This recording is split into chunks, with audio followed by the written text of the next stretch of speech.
లెక్క పెట్టిస్తామనే విధంగా ఈ సందర్భంగా గుర్తు చేస్తా ఉన్నాం. కాబట్టి అదే విధంగా ఆ రోడ్డు విషయం ఒకటి, ముఖ్యంగా మీ గ్రామంలో మహిళా బిల్డింగ్ ఒకటి అడిగిరు.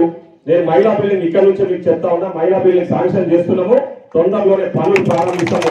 మీరు మీ గ్రామంలో మీరు జాగా గురించండి, తొందరలోనే ఒక 5 లక్షల రూపాయలు శాంక్షన్ చేయించి ఫస్ట్ పనులు ప్రారంభిద్దామని కూడా ఈ సందర్భంగా గుర్తు చేస్తా ఉన్నా.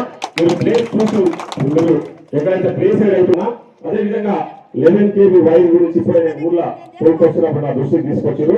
ఆ వైర్ల సమస్యను నేను అధికారులతో మాట్లాడతాను, ఎందుకంటే ప్రతి గ్రామంలో ఉన్న సమస్యలు ఈ వైర్లు. మరి ముఖ్యంగా మీ ఊర్లో అయితే మరి నది రోడ్డు మీద మీకు ఈ సందర్భంగా మాటిస్తా ఉన్నా. అదేవిధంగా నుంచి రాములమ్మ ఇంటి వరకు డ్రైనేజ్, ఈ డ్రైనేజ్ ప్రాబ్లం ఏమి ఇబ్బంది లేదమ్మా, డ్రైనేజ్ కూడా పనులు తొందరలోనే ప్రారంభిద్దాము. నేను అది ఆ డీటెయిల్స్ అని కూడా అధికారులకు చెప్తా, వాళ్ళు వచ్చి చూసుకొని ఎక్కడి నుంచి ఎక్కడ వరకు డ్రైనేజ్ చేయాలో, ఇక్కడ మున్సిపల్ కమిషనర్ గారు కూడా ఉన్నారు, ఆ డ్రైనేజ్ అడుగుతా ఉన్నారు. మీరు ఒకసారి చూసి ఎక్కడ రిక్వైర్మెంట్ ఉందో ఇమీడియట్లీ మన కన్సర్న్ అధికారులను పంపించేసి ఆ డ్రైనేజ్ ఏదో ఏముందో ఆ డ్రైనేజ్ పనులు కూడా ప్రారంభించాలని చెప్పేసి ఈ సందర్భంగా మీకు ఆదేశిస్తా ఉన్నా. అదేవిధంగా ముఖ్యంగా ఇంకా ఈ గ్రామాభివృద్ధి గతంలో ఎప్పుడైతే కాంగ్రెస్ పార్టీ ఉన్నప్పుడు ఇందిరమ్మ ఇల్లు ఇచ్చిందో మళ్ళా కూడా మీకు ఇందిరమ్మ ఇల్లు ఇవ్వబోతా ఉన్నాం. తొందరలోనే మీరు అందరితో దరఖాస్తులు పెట్టుకున్న దరఖాస్తులు మా దగ్గర ఉన్నాయి, తొందరలోనే ఇందిరమ్మ ఇల్లు ఇవ్వబోతామని కూడా ఈ సందర్భం గుర్తు చేస్తాను. ఇదే కాకుండా ఇవాళ ఒక మంచి కార్యక్రమాన్ని శ్రీకారం చుట్టాం. సన్న బియ్యం మీకు అందరూ కూడా తెలుసు, సన్న బియ్యం కొనుక్కోవాలంటే 1 కిలో కొనాలంటే 40 రూపాయలు పెట్టాలి. ఈరోజు ఉచితంగా ధనవంతులతో సమానంగా బీరోలు కూడా సన్న బియ్యం తినాలి, వాళ్ళు కూడా ఆరోగ్యంగా ఉండాలనే ఆలోచనతో ఈరోజు మన ప్రభుత్వం, మన ప్రజా ప్రభుత్వం, మన కాంగ్రెస్ ప్రభుత్వం పెద్ద మనసుతో ఆలోచన చేసి ఈరోజు రేషన్ షాపుల ద్వారా సన్న బియ్యం ఇవ్వాలని ఆలోచన చేసింది. ఎక్కడ కూడా భారతదేశంలో ఏ రాష్ట్రంలో ఇస్తలేదు, మనమే మొదటిసారిగా ఇక్కడ మనకు రేషన్ షాపుల ద్వారా మీకు సన్న బియ్యం ఇవ్వబోతా ఉన్నాం. ఈ సన్న బియ్యం ఒకటే కాదు, రాబోయే రోజుల్లో ఇంకా కొన్ని సరుకులు కూడా రేషన్ షాపుల ద్వారా మీకు అందియాలని ప్రభుత్వం ఆలోచన చేస్తా ఉంది. ఇదే కాదు, ముఖ్యంగా మీకు అందరికీ కూడా తెలుసు, టీఆర్ఎస్ అధికారంలో ఉండి 7 లక్షల కోట్లు అప్పులు చేసి మన మీద అప్పులు ఎత్తిన ఉండిపోతే అప్పులకు మిత్తిలు కట్టుకుంటా అసలు కట్టుకుంటా మీకు ఇచ్చిన మాట ప్రకారం అన్ని సంక్షేమ పథకాలు అందిస్తూ ముందుకు పోతా ఉన్నాం. ముఖ్యంగా వీరందరూ ఆర్టీసీ బస్సులలో మహిళలు ఉచితంగా ప్రయాణం చేస్తున్నారు. మీ తరఫున ఈరోజు రాష్ట్ర వ్యాప్తంగా దాదాపు 5,000 కోట్ల రూపాయలు ఆర్టీసీ కట్టాల్సిన పరిస్థితి ఏర్పడింది. ఆలోచన చేయండి, మీ అందరూ బాగుండాలని, మీరు సంతోషంగా ఉండాలని ఈరోజు మనము ఆర్టీసీకి 5,000 కోట్ల రూపాయలు కట్టి మీకు ఉచితంగా బస్సు సౌకర్యం కల్పిస్తా ఉన్నాం. అదే కాకుండా మీ గ్రామంలో 200 యూనిట్ల కరెంటు ఉచితంగా దాదాపు 140 ఇళ్లకు ఉచితంగా కరెంట్ ఇస్తున్నాం. మీ గ్రామంలోనే ఈ చిన్న గ్రామంలో 140 ఇళ్లకు ఇస్తా ఉన్నాం. కొందరికి అదే విధంగా 500 లోపు సిలిండర్ ఇస్తా ఉన్నాం. ముఖ్యంగా మీ గ్రామంలో 2 లక్షల లోపు రుణాలు మారిపోయిన వాళ్ళు దాదాపు 113 మందికి 1,70,000 రూపాయలు, అంటే 1,70,000 రూపాయలు మీ గోపాపూర్లో రుణాలు మాఫీ చేస్తామని ఈ సందర్భం గుర్తు చేస్తాను. తల్లి గతంలో టీఆర్ఎస్ మాఫీ చేస్తామన్నవి ఎన్ని మాఫీ అయినాయి, ఏమైందో మీకు అందరికీ కూడా తెలుసు. ఈరోజు 2 లక్షల లోపు ఉన్న రుణాలని కూడా దాదాపు 1 కోటి రూపాయల పైన మీ గ్రామంలో రుణమాఫీ చేయడం జరిగింది.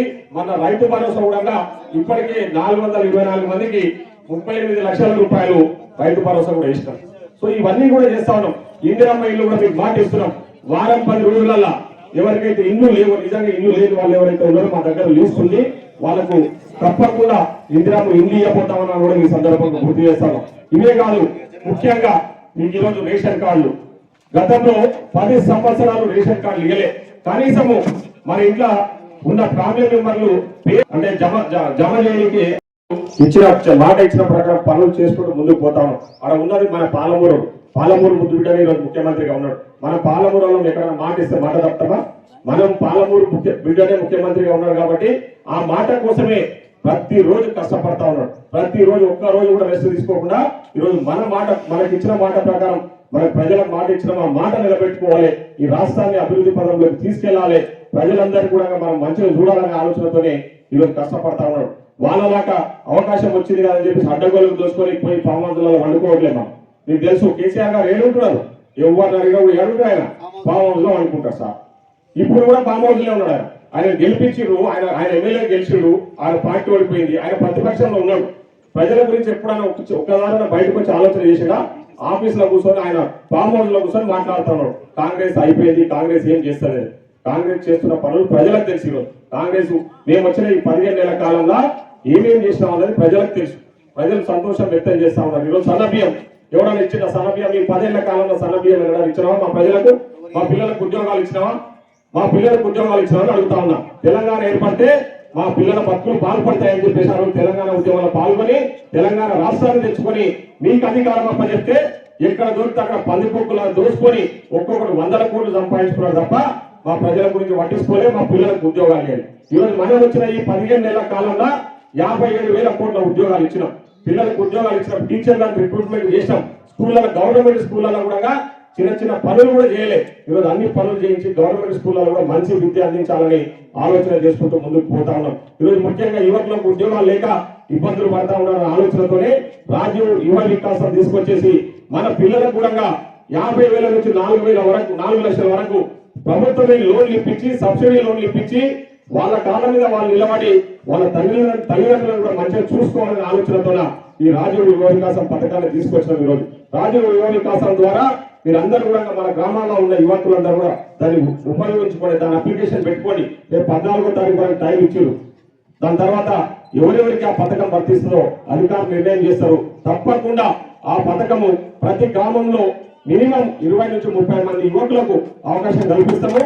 వాళ్ళ కాళ్ళ మీద వాళ్ళు నిలబడే విధంగా వాళ్ళకి అవకాశం కల్పిస్తామని చెప్పేసి ఈ సందర్భంగా గుర్తు చేస్తాం. దయచేసి మేము మీకోసం పనిచేస్తా ఉన్నాం. ఎక్కడ రెస్ట్ తీసుకోకుండా టైం దొరికినప్పుడు ప్రజల మధ్యలో ఉంటూ ప్రజల కోసం పనిచేసుకుంటూ ముందుకు పోతాము. కాబట్టి ఈ ప్రభుత్వానికి మీ సహకారం అందించండి ఈ సందర్భంగా కోరుకుంటూ మరొకసారి గోట్లాపూర్ గ్రామంలో ఇంత పెద్ద కార్యక్రమాన్ని ఆర్గనైజ్ చేస్తారు.